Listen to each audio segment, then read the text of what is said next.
듣기 전에 우리 함께 또 찬양하십시다. 예배는요, 찬양이 넘쳐야 됩니다.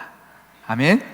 우리 올 한 해 허락하신 하나님의 은혜를 기억하시면서 우리 나를 지으신 이가 하나님, 우리 함께 찬양하겠습니다.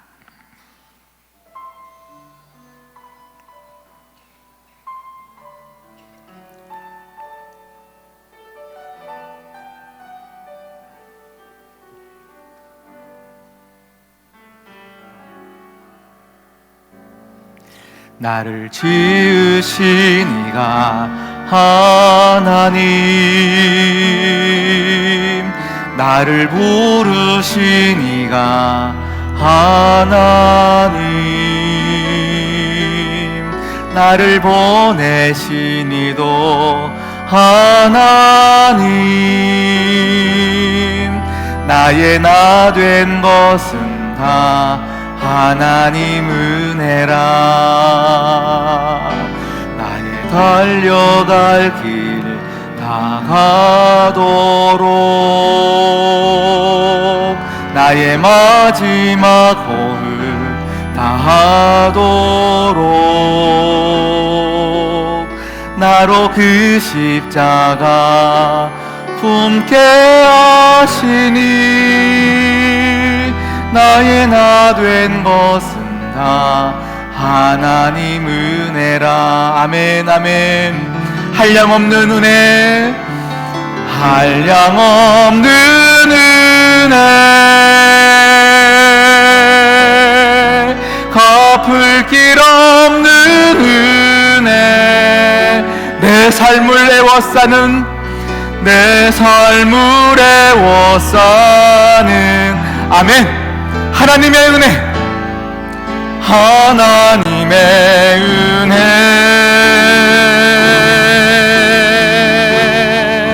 나 주저함 없이 그 땅을 밟음도 나를 붙드시는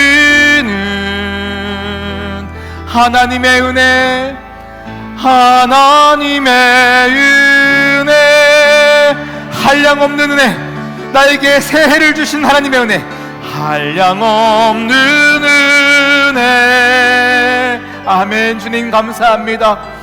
갚을 길 없는 은혜, 내 삶을 애워싸는 하나님의 은혜,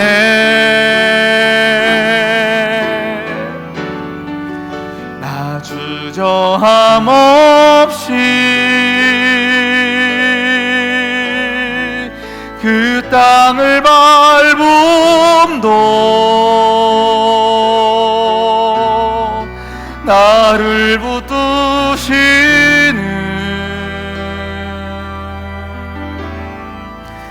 하나님의 은혜. 아멘. 기도하시겠습니다. 하나님 아버지 감사합니다. 이 시간 말씀 앞에 섰습니다. 여호와 하나님 아버지 앞에 섰습니다. 내게 말씀하시는 하나님의 음성 하나도 놓치지 않게 하여 주시옵시고, 겸손한 마음으로 주여 내가 듣겠나이다 말씀하여 주시옵소서. 그 심정으로 주님의 말씀 앞에 대하게 하여 주시옵소서. 함께 하실 주님을 찬양하며 예수님의 이름으로 기도드립니다. 아멘. 할렐루야. 회복되시기를 축복합니다. 진짜 회복되시기를 축복합니다. 무엇이 회복되어야 될까요? 우리가 무엇이 회복되어야 될까요? 제가 오늘 말씀을 준비하면서요, 인터넷에 회복이라는 단어를 이렇게 검색해 봤어요. 우리 사전상 의미가 무엇인가 해 봤더니, 회복이라고 하는 것은요, 원래의 상태로 돌이키거나 원래의 상태로 되찾는 것, 이것이 회복입니다. 이미 우리에게 주어졌던 것이고 이미 우리가 가졌던 것인데요, 잃었던 것, 빼앗겼던 것, 우리가 놓쳤던 것을 다시금 그 자리로 돌아가는 것, 그것이 회복입니다. 우리는 모두가 회복되어져야 합니다. 우리에게 회복되어질 것들이 참 많이 있는데요, 오늘 말씀을 준비하면서 제가 기도하는데 몇 가지가 생각났어요. 우리의 심정 가운데 있는 복음이 회복되어져야 합니다. 아멘? 우리의 은혜가 회복되어져야 합니다. 우리의 교회가 회복되어져야 합니다. 우리 각자의 주님을 향한 제자도가 회복되어져야 합니다. 그리고 우리의 기도가 회복되어져야 합니다. 그리고 영혼들을 볼 때 불쌍히 여기며 전도하고자 하는 이 구령의 마음이 회복되어져야 합니다. 우리의 세상 가운데 가치관에 젖어서 하나님께서 원래 말씀하셨던 그 가치관, 잃어버렸던 그 가치관이 회복되어져야 합니다. 이 모든 것들이 회복되어지는 것을 꿈꾸셔야 합니다. 그런데요, 삶을 살다 보면요, 이런 신앙의 본래 모습으로 회복되어져야 되는 것은 아는데, 우리가 더하기 빼기를 하면서요, 셈을 하면서 내게 유리한 것은 회복되어져야 된다라고 생각하고요, 내가 이것만큼은 부담스러운 것들은 그냥 눈 감고 지그시 감고 이것은 회복 안 되었으면 좋겠다 하는 부분들이 우리 안에 있을 수 있다라는 거예요. 그러니 우리가 진정으로 회복을 꿈꾸냐, 원하고 있냐라고 보면요, 사실은 내 영혼이 진짜 하나님 기뻐하시는 모습을 꿈꾸지 않을 때가 더 많다라는 거예요. 머리로는 알겠어요. 회복되어져야 되는 거 알겠는데, 우리는 어찌 보면 내 영혼이 회복을 원하지 않을 때가 있다라는 겁니다. 오늘 우리가 읽었던 시편 51편은 어느 상황에서 쓰여졌던 성경이냐면요, 다윗이 밧세바를 범하고 나서 나단 선지자가 다윗에게 찾아온 거예요. 네가 지금 하나님 앞에 죄를 지었다. 너의 죄가 낱낱이 드러났다. 모든 것이 까발려진 이 상태에서 다윗이 하나님 아버지 앞에 고백하는 거예요. 하나님, 나를 우슬초로 정결케 하시고 내 더러움을 씻어주시고 밧세바를 범했던 이 사건을 잊어주시고 용서해달라는 기도가 아니고요, 이 사건 때문에 다시금 내가 잊었던 하나님에게 가까이 가기를 원합니다 라는 기도예요. 사실은 어찌 보면 여러분, 우리가 힘을 가지고요, 내가 삶의 형편이 조금 나아지다 보면 하나님이 기억나지 않을 때가 있어요. 그렇지 않던가요? 우리가 정말 힘들 때는 금식하며 기도하는데 어떻게 조금 일이 해결이 잘 되거나 내 인생이 좀 술술이 풀려가면 하나님을 잊고 살아갈 때가 참 많이 있어요. 그렇게 따져본다면 다윗은 하나님을 잊고 살아가야 되는 왕의 입장입니다. 모든 걸 가졌습니다. 승승장구하며 모든 것을 손에 쥐고 있는 막강한 권력을 가진 자가 다윗입니다. 그러했기 때문에 전쟁이 나도 평안하게 부하들만 보내는 거예요.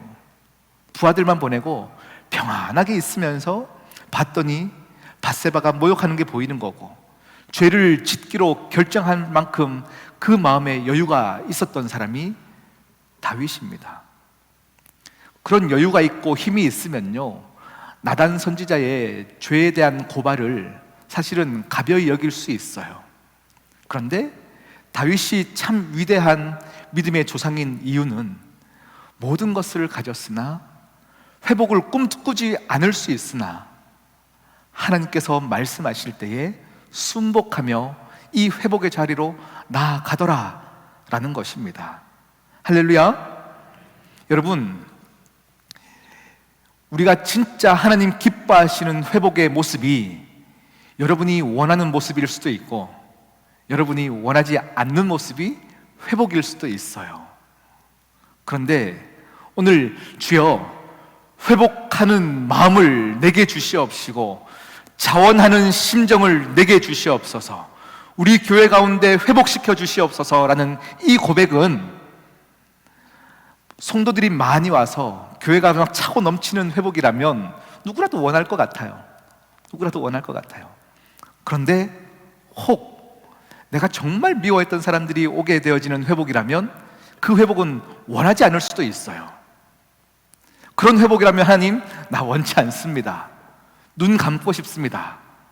아니면 내 개인적인, 누구에게도 말하지 못하는 내 개인적인 죄, 어두웠던 시간, 이것만큼은 포기하고 싶은 순간들이 있다면 이것에 대한 회복을 말씀하실 때는요, 이것만큼은 알겠으나 회복되어지지 않을 때가 참 많이 있습니다. 그런데 여러분, 분명히 아셔야 될 것이 있습니다. 성경에서 이야기하는 모든 이스라엘 민족들의 시간과 역사 속에서는요, 이스라엘을 괴롭혔던 블레셋, 아수르, 많은 이방 나라들이 있습니다. 강대국이었습니다. 힘을 가졌던 나라들이 이스라엘을 괴롭혔습니다. 그런데 이 성경의 이야기는요, 블레셋이 힘이 있어서 이스라엘을 괴롭혔다라고 얘기하지 않습니다. 이스라엘을 괴롭혔던 블레셋은 이스라엘이 하나님에게서 떠났을 때 하나님의 블레셋을 사용하여서 이스라엘을 괴롭게 하셨고, 괴롭게 했던 이유가 이스라엘을 깨우기 위함이었어요. 이스라엘은 힘이 없으나 하나님께 붙어 있으면 블레셋과의 전투에서 이겼던 것입니다. 내가 힘이 많으나 하나님에게서 떠나면 블레셋에 지는 것입니다. 이것이 성경의 이야기이고 우리 현실의 이야기입니다. 여러분의 삶 가운데 여러분이 생각하는 좁은 시선의 순종과 여러분의 좁은 시선의 회복을 꿈꾼다면 우리는 그냥 내가 좋은 것만 취하는 신앙, 내가 원하는 말씀만 구절구절 뽑아가지고 기복신앙으로 살 수 있습니다. 그러나 그런 우리는 죄악을 마음에 품고 있으면서도 거룩한 척, 믿음 좋은 척, 복음을 아는 척 살아갈 수 있는 우리에게 하나님은 시험을 주시고 어려움을 주시며 나를 낮추시고 나를 엎드리게 하시며 깨우치시더라라는 거예요. 기어이 우리의 귀가 말씀이 들리는 은혜를 더하여 주셔서 하나님 없이는 살 수 없구나 라고 고백하게 만드시는 하나님입니다. 그래서요, 여러분, 회복이라는 단어가 우리 성경의 원어로는요, 슈브라는 단어입니다. 슈브. 이 슈브라는 회복, 이것은요, 운동력이 있는 거예요. 운동력이 있어요. 살아 꿈틀대는 겁니다. 꿈틀대어서 내가 원하든 내가 원하지 않든 내 생각을 깨트리시고 내 삶을 깨트리시며 자복하게 하시고 정말 하나님 기뻐하시는 자리에 두게 하는 것이 슈브, 회복입니다. 그래서 이 슈브라는 단어는 또 어디에 사용되어지는 단어냐면 너희 마음을 여호와께 향하라, 이때 슈브입니다. 스스로 할례를 행하여 여호와께 속하라, 슈브. 네 마음에 있는 악을 씻어버려라, 슈브. 너희의 묵은 땅을 기경하라, 슈브. 다시 말하면 회복이라고 하는 것은 하나님께서 나와 함께 교제하고 싶어하는 자리로 나아가 내 하나님 아버지를 끌어안는 이 상태, 이 현상이 회복입니다. 여러분, 얼마나 하나님을 꿈꾸십니까?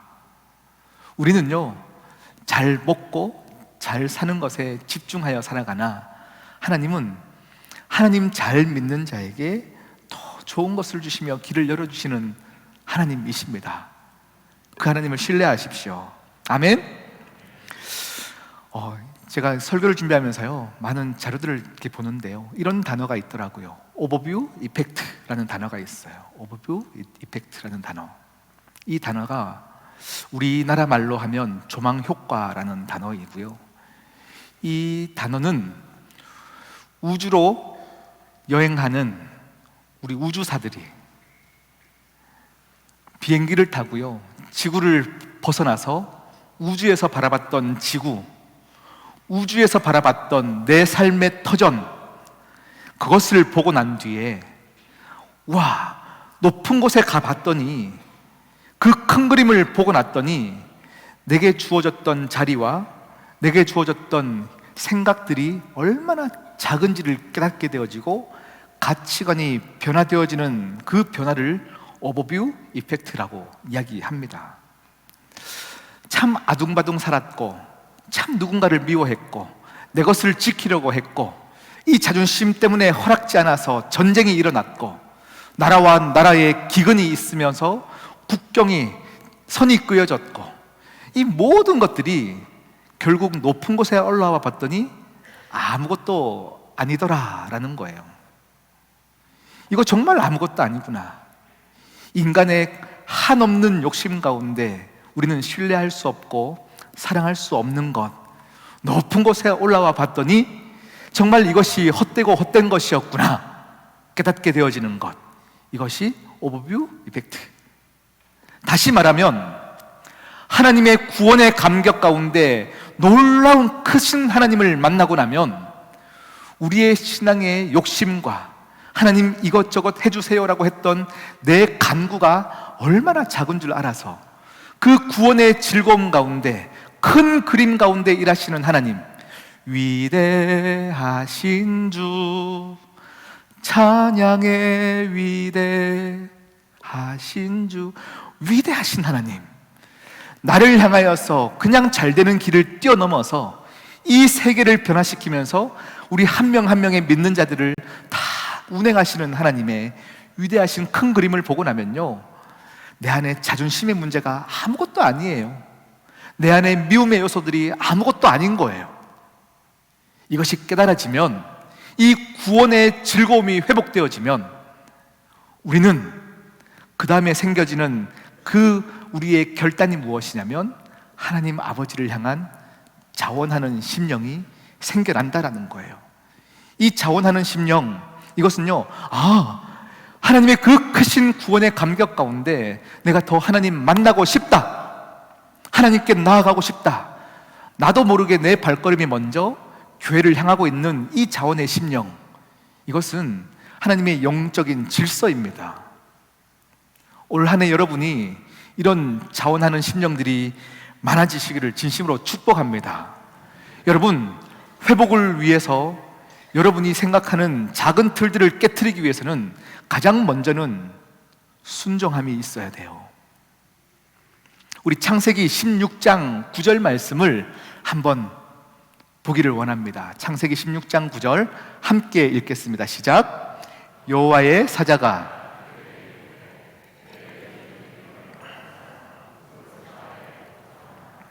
아멘. 이 말씀은 무슨 말씀이냐면 아직 아브라함이 되기 전이에요. 사라도 이름이 사레일 때입니다. 그때 사레의 여종이었던 하갈이 있습니다. 하갈이, 사레는 아들을 놓지 못했는데 하갈이 아들을 낳았어요. 그랬더니 여주인이었던 사레가 이 하갈을 굉장히 괴롭히는 거예요. 참다 못 이기고 하갈이 도망을 가는 거예요. 도망을 갈 때에 하나님께서 하갈에게 주시는 말씀입니다. 뭐라고 말씀 주셨냐면요, 여호와의 사자가 하갈에게 이르되 네 여주인에게로 돌아가라, 그 수하에 복종하라 라고 말씀하고 있습니다. 하나님의 사람은 현실이 힘들고 어렵다고 해서 함부로 도망할 수도 없는 존재가 우리 성도인 것입니다. 하나님의 그 크신 강한 손 안에 우리는 메인바 되었기에 힘들다고 내 마음대로 신앙을 떨쳐져 나갈 수도 없는 것이 우리의 자리더라라는 것입니다. 하나님은 사레의 학대를 견디다 못해 도망가던 하갈에게 여주인에게 돌아가라 말씀하십니다. 어찌 보면 내 인생을 이해하지 못하는 하나님일 수도 있을 것 같아요. 힘들지, 잘 도망했다, 위로해 줄게, 새로운 길을 열어줄게 라고 하면 얼마나 좋아요. 그런데 내 삶을 이해하지 못하고 하갈에게 그렇게 말씀하시는 거예요. 여주인에게 돌아가서 더 복종해 라고 얘기하고 계십니다. 아마 하갈의 입장이었다면 아마 귀를 의심했을 것 같아요. 하나님, 어떻게 나에게 이렇게 말씀하실 수 있습니까? 새로운 도피처를 마련해 주실 줄 알았는데 어떻게 그 지긋지긋한 지옥 같은 곳으로 다시금 나를 넣으십니까? 그런데요, 사례에게 돌아가는 것을 뛰어넘어서 그 수하에서 복종하라라고 얘기하는 거예요. 사례 밑에 있을 때에도 복종하는 척했지만 마음으로 욕했던 그였는데 이제는 아예 순복하며 복종하라라고 이야기하는 것입니다. 그냥 버티라가 것이 아닌 것이고 새롭게 현실에 적응하여 순종하라 말씀하십니다. 여러분, 당장의 하갈의 입장에서는 이해가 가지 않으나 이것이 회복입니다. 왜요? 하나님이 하갈의 인생을 알고 계세요. 그가 어디에 있어야지 하나님의 놀라운 계획 안에서 그의 살 길이 열리는지를 하나님은 이미 알고 계시기에 하갈은 이해가 안 되나 그곳 가운데로 인도하시더라라는 것입니다. 그런데 놀라운 것은 그 뒤에 이어지는 성경의 말씀을 보면요, 그 말씀에 순종하여 사례에게 돌아갔던 그때부터 하갈에게는 놀라운 길이 열리는 거예요. 축복의 길이 열리는 거예요. 아멘? 순종은 상황을 변화시킵니다. 상황이 좋아지면 순종하겠습니다가 아니에요. 순종하면 상황이 변화되어지는 것입니다. 순종하면 그 사람에게 하나님은 놀라운 축복을 예비하십니다. 새로운 땅을 향하여서 우리로 하여금 가라 말씀하시는 그 말씀의 약속 앞에서는 우리의 생각을 내려놓아야 합니다. 어떻게 나를 힘들게 했던 그곳으로 가라 합니까? 내 과거로 돌아갈 수 없습니다. 새로운 길을 개척하겠습니다 라고 얘기하나 어떠할 때는 내 원대로 나를 이끄시는 하나님이 아니라 너무 지옥 같은 현실로 이끄시면서 하나님은 하나님 되심을 나타내어 주시고 새로운 지평을 열어주시더라라는 겁니다. 죄악된 과거, 아팠던 과거, 억울했던 과거, 그 과거를 떠나야 나를 묶었던, 올가미처럼 묶었던 모든 것들을 떠나 하나님 원하시는 자리로 순종함으로 나아갈 때 우리에게는 놀라운 지평이 열릴 줄 믿습니다. 하나님의 축복을 받고 그분께 쓰임 받으려면 하나님 원하시는 자리로 나아가십시다. 이것이 회복입니다. 이것이 자원하는 심정입니다. 여러분, 개개인이 회복되기를 원하는데요, 제가 마지막으로 우리 항공모함을 보면요, 항공모함 안에 위에는요 수십 대의 비행기가 이렇게 놓여져 있습니다. 그리고 비행기가 이 항공모함에 있는 활주를 이용해서 하늘로 날기도 하고요, 하늘을 날던 비행기가 이 항공모함으로 이륙하기도 하고 착륙하기도 하는 것이죠. 그런데 일반 비행기장에 있는 활주로보다 훨씬 짧은 거리인데 왜 항공모함에 있는 이 활주로로 안전하게 착륙할 수 있고 이륙할 수 있을까요? 왜냐하면 항공모함은 비행기가 날아가는 속도로 빠르게 함께 움직여주기 때문입니다. 또 착륙하는 방향으로 함께 빠르게 이동해 주기 때문에 비행기가 안전하게 착륙할 수 있는 것입니다. 우리 몸된 교회가 여러분 개개인과 여러분의 가정의 회복을 앞장서서 주님의 그 십자가의 길로 교회가 함께 나아갈 때에 여러분을 회복시켜주는 항공모함이 우리 시온성교회가 되기를 원합니다. 함께 회복되십시다. 우리의 개인과 우리의 가정과 우리의 복음과 제자들의 모습이 모두가 회복되어질 때 여러분 올 한 해 기대하십시오. 할렐루야. 그런 귀한 삶을 살아가는 저와 여러분 되시기를 축복합니다. 우리 함께 기도하시겠습니다. 하나님 참 감사합니다. 우리가 회복을 꿈꿀 수 있는 것은 하나님이 이미 회복에 대한 약속을 주셨으며 그 일을 시작하신 하나님이신 줄 믿습니다. 새 일을 행하시는 하나님을 기대함으로 이 한 해를 시작하게 하여 주시옵시고 우리 모두가 다시금 어려웠던 자리, 힘들었던 자리를 벗어나 회복의 자리로 나아갈 수 있도록 은혜 더하여 주시옵소서. 함께 하실 주님을 찬양하며 예수님의 이름으로 기도드립니다. 아멘. 다 함께